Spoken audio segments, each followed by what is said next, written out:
Kalian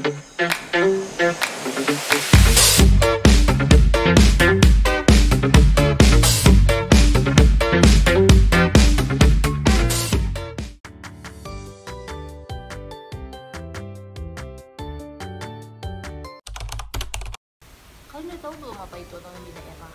Jadi otonomi daerah itu adalah hak, wewenang, dan kewajiban yang diberikan kepada daerah otonom untuk mengatur dan mengurus sendiri urusan pemerintahannya dan kepentingan masyarakat setempat sesuai dengan peraturan perundang-undangan.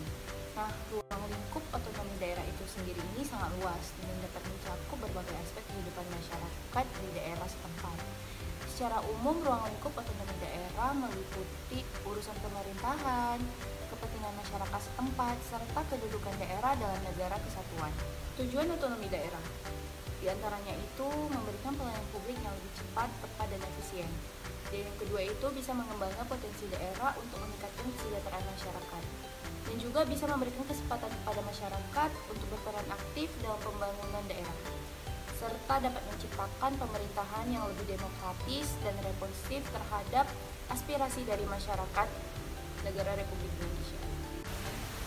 Nah, langsung saja kita akan membahas yang pertama itu urusan pemerintahan.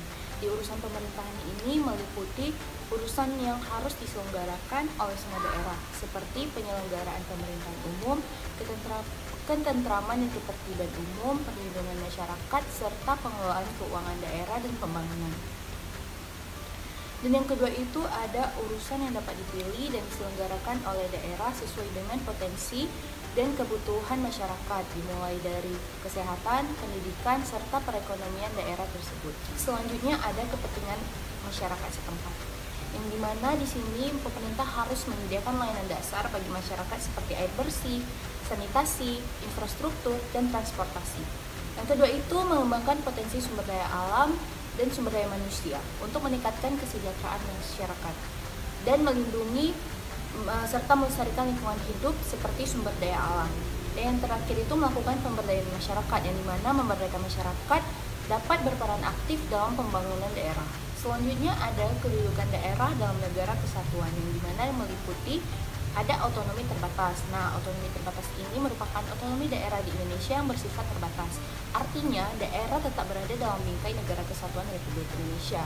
Dan yang kedua itu ada koordinasi dengan pemerintah pusat, yang artinya daerah harus melakukan koordinasi dengan pemerintah pusat dalam penyelenggaraan pemerintah.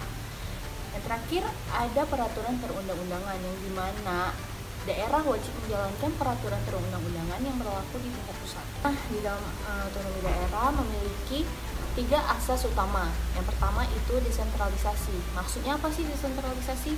Desentralisasi merupakan penyerahan wewenang dari pemerintah pusat kepada pemerintah daerah untuk mengatur dan mengurus urusan pemerintahannya secara mandiri. Yang kedua itu ada dekonsentrasi, yang dimana artinya pelimpahan wewenang dari pemerintah pusat kepada instansi pemerintah di daerah yang tetap bertanggung jawab kepada pemerintah pusat namun memiliki keleluasaan dalam pengambilan keputusan.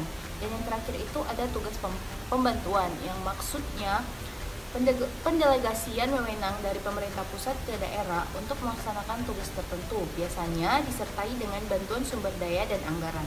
Ketiga asas ini mendukung pengelolaan pemerintah yang lebih efektif dan responsif terhadap kebutuhan masyarakat di daerah setempat.